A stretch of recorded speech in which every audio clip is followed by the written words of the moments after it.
Class 9 lecture number 21 गज़ल number 4 हम कर रहे थे। उसकी हम बुक रीडिंग कर चुके हैं, शायर का तारुफ भी और रीडिंग भी गज़ल की। अब हम उसकी एक्सरसाइज करेंगे आज मश्क, और इसके मश्क के अंदर जो क्वेश्चन आंसर्स हैं वो देखेंगे। क्वेश्चन आंसर्स सबसे पहले देखते हैं। सवाल नंबर 1 एक्सरसाइज का जो है मश्क का पहला सवाल, बहादुर शाह ज़फ़र की गज़ल को सामने रखते हुए मुख्तसर जवाब दें। तो पहला सवाल है, इंसान की उम्र दराज के 4 दिन कैसे कटते हैं। जवाब है, इंसान की उम्र दराज के 4 दिन में से 2 आरजू में और 2 इंतज़ार में कटते हैं। सवाल नंबर 2, बुलबुल को बागबा और सयाद से क्या गिला है। बुलबुल को बागबा और सयाद से कोई गिला नहीं है। सवाल नंबर 3, बुलबुल की किस्मत में क्या लिखा था। बुलबुल की किस्मत में फसले बहार में कैद लिखी थी। सवाल नंबर 4, शायर अपनी हसरतों से क्या कहना चाहता है। शायर अपनी हसरतों से ये कहना चाहता है कि वो इसके दागदार दिल से कहीं दूर चली जाएं। सवाल नंबर 5, शायर ने अपनी किस बदनसीबी का जिक्र किया है। शायर ने अपनी बदनसीबी का जिक्र करते हुए कहा है कि उसे अपने वतन में दफन होने को 2 गज़ ज़मीन भी ना मिली। ये तो 5 सवाल जो थे ये इसमें थे कि पहले सवाल के अंदर थे। उसके बाद नेक्स्ट पेज पे जो है वो फिर से शॉर्ट क्वेश्चन दिए हुए हैं, उनको भी इसके अंदर ही पार्ट बना के तो शामिल कर दिया। पेज नंबर 143 बुक का है, उसके ऊपर सवाल नंबर 5 दिया हुआ है। उसमें है कि मक्ते में शायर ने किस चीज़ की तमन्ना की है। आप अपनी बुक अपने सामने खोलेंगे तो आपको क्वेश्चन नज़र आएगा बुक के अंदर। शायर ने मक्ते में तमन्ना की है। मक्ते में शायर ने तमन्ना की है कि काश उसे अपने वतन में दफन होने की जगह मिल जाती। इसके बाद सवाल नंबर 7 बुक एक्सरसाइज का, पहले शेर में शायर ने उजड़े दियार को किसके लिए इस्तारा इस्तेमाल किया है। नहीं सॉरी, वो तो 9 नंबर पे, उससे पहले भी क्वेश्चन है। हाँ जी, गज़ल का मतला और मक्ता वगैरह के बारे में है। गज़ल की रदीफ़ क्या है। गज़ल की रदीफ़ क्या है। गज़ल की रदीफ़ है मैं। रदीफ़ ऐसा लफ्ज़ होता है जो कि पूरी गज़ल में या नज़्म में बार बार दोहराया जाता है। हर शेर के किसी एक मिसरे में या दोनों मिसरों में बार बार जो लफ्ज़ दोहराया जाता है उसको रदीफ़ कहा जाता है। तो इसकी गज़ल की रदीफ़ में मैं है। मैं जैसे कि किसकी बनी है, आलमे नापायदार में दिल मेरा उजड़े दियार में, आलमे नापायदार में, दो इंतज़ार में, फसले बहार में, दागदार में, कुंजे मज़ार में, कुएं यार में। तो ये मैं का लफ्ज़ जो है, मैं का लफ्ज़ जो है वो बार बार इसमें आ रहा है, तो इसको हम गज़ल की रदीफ़ कहेंगे। उसके बाद है कि सवाल नंबर 8 है कि कोई से 4 काफ़ियों की निशानदेही करें। तो पहला होगा ये दियार। यहाँ पे कंपोजिंग में मिस्टेक है, इसकी करेक्शन कर लें। दाल ऐड कर लिया हमने, दाल, अलिफ, या और रे। दियार, नापायदार, इंतज़ार और 4 काफ़िए मांगे थे, 4 काफ़िए बता दिए। सवाल नंबर 9 इसका है कि पहले शेर में शायर ने उजड़े दियार को किसके लिए इस्तारा इस्तेमाल किया है। पहले शेर में शायर ने उजड़े दियार को हिंदुस्तान के लिए बतौर इस्तारा इस्तेमाल किया है। इस्तारा होता है ना कि हम जो तशबीह में तो हम किसी चीज़ की मानित करार देते हैं किसी को, लेकिन इस्तारा में हम पूरा का पूरा वर्ड उधार ले लेते हैं उस चीज़ के लिए या उस शख्स के लिए। तो उजड़ा दियार जो था, पूरा लफ्ज़ जो है वो इस्तारा के तौर पर इस्तेमाल हुआ इस गज़ल में, और उसको हिंदुस्तान के लिए बतौर इस्तारा इस्तेमाल किया गया है। मक्ते में 2 गज़ ज़मीन का कनाया किसके लिए इस्तेमाल किया है। कनाया भी होता है कि इशारे में बात करना, तो वजाहत ना करना, बस इशारे में बात करना। तो इसमें कनाया जो है, मक्ते में 2 गज़ ज़मीन का कनाया अपनी कब्र के लिए इस्तेमाल किया है। ठीक है, इस्तारा जो है वो हिंदुस्तान के लिए और कनाया कब्र के लिए इस्तेमाल किया है शायर ने। अब इसकी बुक की बाकी एक्सरसाइज देखते हैं जी। सवाल नंबर 3, एराब की मदद से तलफ़ुज़ वाज़े करें।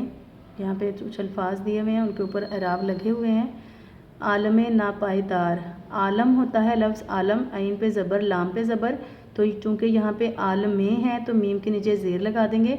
नापायदार, नून पे ज़बर, पे ज़बर, पेलिफ पा पे, और हमज़ा के नीचे ज़ेर, और ये के ऊपर जज़्म, और दाल अलिफ के ऊपर भी ज़बर और रे पे जज़्म है। आलम नापायदार। उम्र दराज, आइन पे पेश है, मीम साकिन, उम्र होता है वर्ड उम्र, और रे के नीचे ज़ेर आएगी तो उम्रे बन जाएगा, और दराज, दाल पे ज़बर, रा पे ज़बर, और जे साकिन दराज। सयाद स्वाद पे ज़बर, ये पे शद और ज़बर होगी, सयाद और दाल पे जज़म। बागबा बे के ऊपर ज़बर, बे ज़बर अलिफ बा, गैन साकिन जज़म होगी और फिर बे के ऊपर अलिफ ज़बर और फिर नून साकिन। बाग बा। कुंजे मज़ार काफ पे पेश, नून साकिन, जीम के नीचे ज़ेर होगी, कुंजे। मीम पे ज़बर, जाल जे अलिफ ज़ा पे ज़बर और रे साकिन मज़ार। सवाल नंबर 4 है, कॉलम अलिफ में दिए गए अल्फाज को कॉलम बे के मुतल्लिका अल्फाज से मिलाएं। कॉलम अलिफ और कॉलम बे दिया गया, उसको मिला भी दिया है मैंने पेंसिल से, लेकिन वो काफ़ी वो खिचड़ी उसकी मच गई है, तो साथ नंबरिंग भी कर दिया है। तो नंबरिंग में बहुत ही ईजी सा वे है इसका कि पहला जो है वो लास्ट वाले से मैच हो रहा है, उजड़ा दियार आलमे नापायदार। दूसरा नंबर जो है वो नीचे से हम जाएं अगर तो सेकंड पे फिर वही वाला बन रहा है, उम्र दराज 4 दिन। थर्ड वाला आरजू इंतज़ार, बागबा सयाद, यानी उधर से हम नंबरिंग पे जा रहे हैं, इधर से हम उल्टी तरफ से भी वही नंबरिंग जा रहे हैं। बागबा सयाद, कैद, फसले बहार, हसरतें, दिले दागदार, दिन, शाम, 2 गज ज़मीन, कुए यार। ये हमारा कॉलम हो गया। नेक्स्ट पेज पे चलते हैं। नेक्स्ट हम ये जो 5वां क्वेश्चन था उसको हमने कर लिया कंपोज आंसर्स में। छठे क्वेश्चन में उन्होंने कहा है कि गौर से पढ़ें और जवाब दें। गज़ल का मतला क्या है? मतला क्या होता है? किसी गज़ल या नज़म का पहला शेर होता है जिसके दोनों मिसरे हम काफिया और हम रदीफ हों। तो इसका गज़ल का मतला यह है, लगता नहीं है दिल मेरा उजड़े दियार में, किसकी बनी है आलमे नापायदार में। इस गज़ल का मक्ता क्या है? मक्ता गज़ल का आखिरी शेर होता है जिसमें शायर अपना तखल्लुस इस्तेमाल करते हैं। कितना बदनसीब है ज़फ़र दफन के लिए, 2 गज ज़मीन भी ना मिली कुए यार में। ये गज़ल का मक्ता है और रदीफ़ इसमें में है, ये आपको पहले भी बता दिया क्वेश्चन आंसर में, और काफ़ियों की निशानदेही भी वहाँ पे कर दी गई है। उसके बाद अगला सवाल भी कंपोज क्वेश्चन आंसर में है, इस्तारा वाला और कनाया वाला भी। उसके बाद क्वेश्चन 10 पे आएँ, खाली जगह पूरा है। मतन के मुताबिक मुनासिब लफ्ज़ की मदद से मिसरे मुकम्मल करें। किसकी बनी है आलमे नापायदार में? 2 आरजू में कट गए, 2 इंतज़ार में। बुलबुल को बागबां से ना सयाद से गिला, फैला के पाँव सोएंगे कुंजे मज़ार में, 2 गज ज़मीन भी ना मिली कुए यार में, दिन ज़िंदगी के ख़त्म हुए शाम हो गई। उसके बाद आगे मजाज मुरसल। मजाज मुरसल की डेफिनेशन दी हुई है, ये भी आप लोगों ने लाजमी करनी होती हैं क्योंकि इसमें से भी ऑब्जेक्टिव पूछ लिया जाता है। सबसे पहले हमने तशबीह की पढ़ी थी, फिर इस्तारा की पढ़ी, और अब ये मजाज मुरसल इसकी तीसरी किस्म है। अगर किसी लफ्ज़ को हकीकी या लुग़वी मायने की बजाय गैर हकीकी या मुरादी मायनों में इस्तेमाल किया जाए और हकीकी और मजाजी मानों में तशबीह का ताल्लुक़ ना हो मगर कोई ताल्लुक़ ज़रूर हो, इसे मजाज मुरसल कहा जाता है। मजाज मुरसल की कई सूरतें हैं, जैसे जुज़ कहकर कुल मुराद लेना। मिसाल, उसने कानों में उंगलियां दे लीं।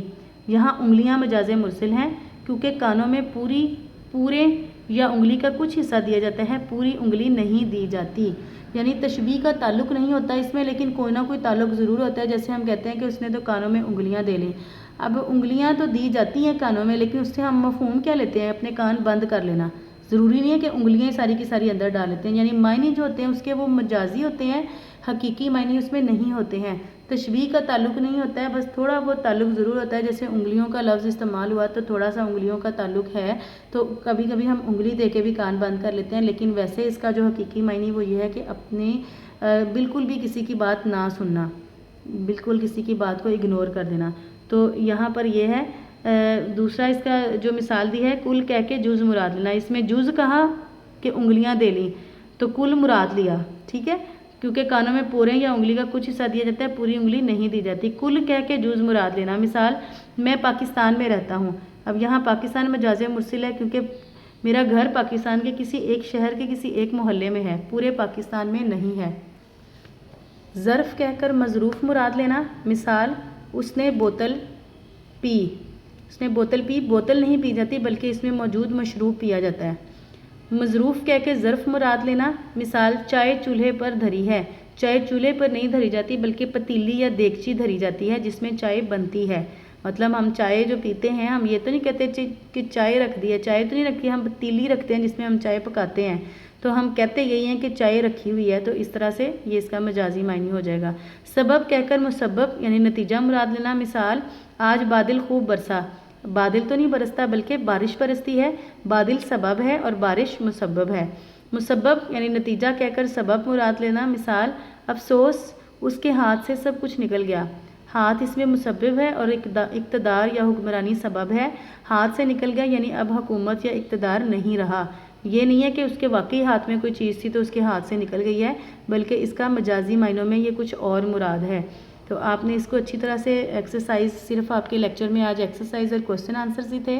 क्वेश्चन आंसर बहुत ईजी हैं, एक एक लाइन का जवाब है। और एक्सरसाइज में भी जितना ऑब्जेक्टिव और ये एंड पे मजाज मुरसल की जो डेफिनेशन है ये सारा आपने अच्छे से याद करना है। यही आपकी डायरी है लेक्चर नंबर 30